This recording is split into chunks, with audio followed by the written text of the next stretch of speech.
Donc je vais vous montrer dans cette vidéo comment regrouper deux traces différentes, alors deux ou plusieurs, afin d'en avoir une seule. Il peut arriver que, par exemple, dans un premier cas, on se balade avec notre GPS allumé, on enregistre la trace, ou on suit quelqu'un qui connaît un chemin sympa, donc on l'enregistre. On fait tout comme ça toute une balade, mais on s'arrête manger le midi. Donc on coupe le GPS et on reprend l'après-midi. Ça nous fait deux circuits différents et non pas un cumul des deux. Eh bien, on peut, comme on repart exactement du même endroit, on pourrait, et on veut surtout, regrouper ces deux traces pour n'en faire qu'une seule. Alors, l'option n'existe pas dans Komoot, en tout cas dans la version gratuite de Komoot. J'émettais l'hypothèse que probablement on puisse le faire avec la version payante, vu qu'il y a les histoires d'étapes, mais c'est presque plus l'inverse, j'ai envie de dire, c'est qu'on a une grande trace au départ et ensuite on coupe les éléments en plusieurs morceaux. Là, on veut vraiment faire l'inverse. Alors, les options de Komoot ne le permettent pas, mais il existe, et j'ai trouvé à l'extérieur, en cherchant un petit peu, mais ça s'est fait assez vite et j'ai fait des tests, ça marche pas mal. Donc je vais vous montrer la solution que j'ai trouvée. Probablement qu'il y a peut-être d'autres solutions qui plus tard seront encore plus simples. En tout cas, celle-ci n'est pas très compliquée et est une bonne astuce pour regrouper des traces en une seule. Alors, déjà, je vais commencer par créer une trace en partant de quelque part. Je vais dire, voilà, partant d'ici, je vais commencer ma trace. Alors, pas spécialement de, euh, de VTT ou de gravel, etc. Mais voilà, il nous propose une trace. Ça va être notre première étape. Donc, je vais enregistrer ce tour-là. Je vais faire simple, hein, ça sert à rien de. Alors, ok, il détecte le nom des villes automatiquement. Je vais l'appeler 01-de Venefle à Cornu. Je sais que ce nom de ville a fait rigoler certains aussi. C'est vrai que par chez nous, on a des noms sympas. Bref, parenthèse faite, on a notre première trace et on a notre arrêt sur ce carrefour-là.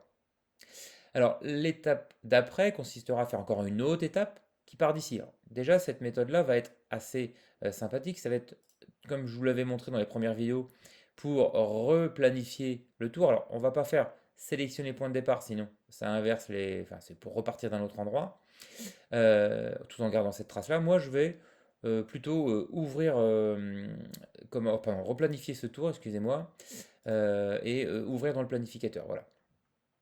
Ce qui va me permettre de. Alors, regardez, je commence à A, je finis à B, mais maintenant je veux commencer à B puis aller ailleurs.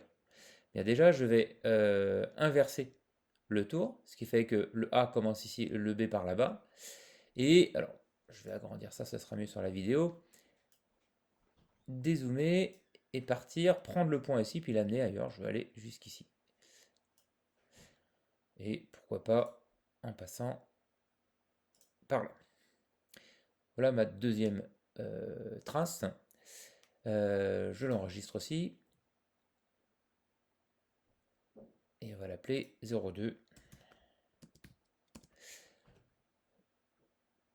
Ok. Alors, on a donc dans la partie planifiée nos deux éléments numéro 1 et numéro 2 à prendre dans l'ordre. Alors, pour info, pour récupérer ici la trace, il suffit de faire télécharger le fichier GPX, autoriser. Voilà. Je vais sur la deuxième trace. Hop. Et je télécharge également cette trace. Alors on se retrouve avec deux éléments ici téléchargés. Donc normalement dans les noms on a... je vais renommer ça, ça sera pas plus mal. Hop là.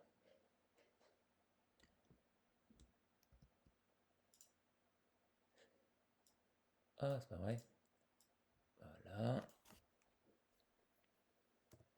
Ça sera plus clair comme ça, je pense. Et on va garder juste la partie qui nous intéresse.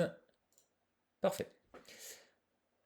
Donc on a les deux fichiers GPX, c'est important d'avoir exporté la trace pour que ça fonctionne. Donc une fois que vous avez copier, enfin télécharger, pardon, les deux traces GPX, eh bien, on va, je dirais, copier la première, par exemple. Hop, copier, coller. Et cette deuxième trace, la copie est arrivée ici. On va la renommer et on va l'appeler deux traces. D'accord? C'est les deux traces ensemble.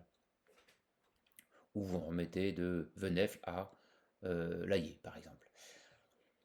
On va éditer les deux éléments. Enfin, on va éditer, là, c'est la copie de la première, d'accord? Donc, on va maintenant éditer la deuxième. Mais les deux peuvent être ouvrables de la même manière. En fait, il faut faire ouvrir avec. Là, je suis sur Mac et donc c'est TextEdit pour ouvrir un fichier, alors GPX qui est un fichier HTML finalement. Sur Windows, c'est l'éditeur de texte, tout basique. Et vous aurez comme ceci une succession de lignes de code qui correspondent à chaque point de passage au niveau trace. Et on retrouve ici un premier point jusque là. D'accord? On a latitude, longitude, une histoire de temps apparemment aussi, de date, etc. Et on recommence. D'accord? Vous avez à chaque fois une succession de points qui se cumulent et vont aller se retrouver et se terminer jusqu'à la fin ici. D'accord? Donc en gros, là je suis dans ma deuxième trace que je vais aller coller dans celle que je viens de copier. C'était la une. Donc je vais également l'ouvrir avec. Je sais qu'il est tout en bas, voilà. Et lui, je vais le mettre de ce côté-là. Donc alors je reste ici, copier la trace 2 ici pour la mettre à la fin de celle-ci correspondant à la première finalement. Donc ça c'était le démarrage. Donc alors c'est jusqu'à ce point-là. Vous voyez, tout est sur la même ligne ici pour s'y retrouver et ça s'arrête là. Donc c'est après le TRKPT. Ça, on va aller coller les autres lignes ici. Donc ça c'est le numéro 2, d'accord? Je vais repartir depuis le début. Alors la sélection va être légèrement longue. Donc à partir pareil, du TRKPT, et je descends. Alors forcément, si la trace est très longue, ça peut être un peu long à sélectionner. Je ne peux pas aller plus vite que ça. Peut-être une autre façon d'aller plus vite, donc peu importe. En gros, vous copiez la succession de points, tout simplement. Alors ça peut paraître difficile, ouais, jusqu'ici. Vous voyez bien, il y a une sorte de cran plus loin, donc c'est pas bon. Donc là, je copie ces points-là et voilà, j'avais fait déjà un espace, hein, je les colle ici. Un clic droit, coller. Et on se retrouve, alors, j'ai l'impression que ça n'a pas bougé, mais le fichier est plus long. On se retrouve avec un fichier donc modifié plus grand. Je le ferme. Alors, normalement, il s'est enregistré. Dans Mac, il ne nous demande pas trop d'enregistrement, mais dans Windows, il vous demandera un enregistrement, vous le faites. Alors, ce qu'il faut, c'est conserver l'extension GPX. Sur Windows, vous pouvez à tout moment remettre .gpx derrière si vous le souhaitez. Mais c'est ça. Ce qui est important, c'est que ça reste avec la bonne extension. Ensuite, bah, il suffit de retourner dans Komoot, faire un import et on va voir ce qui se passe. Donc les deux traces, elles sont là, transférées. Là, regardez, parfait, on voit le cumul de toutes les traces, on voit que ça c'était de là à quelque part par ici et la courbe ensuite.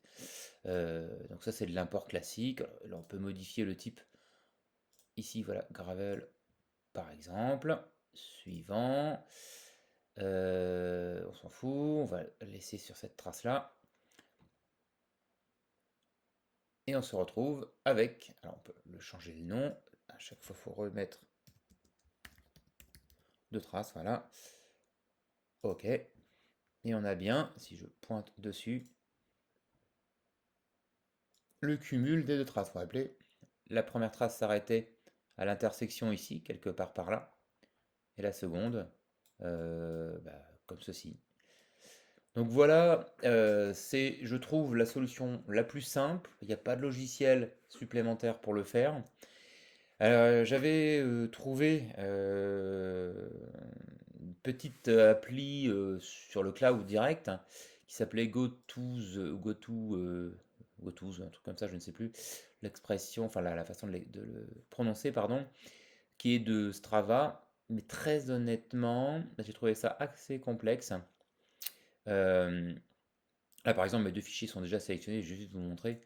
On les upload et on se retrouve ici avec nos deux traces, plein d'options. Alors, ça paraît être pas mal, il reconnaît les points, tout ça.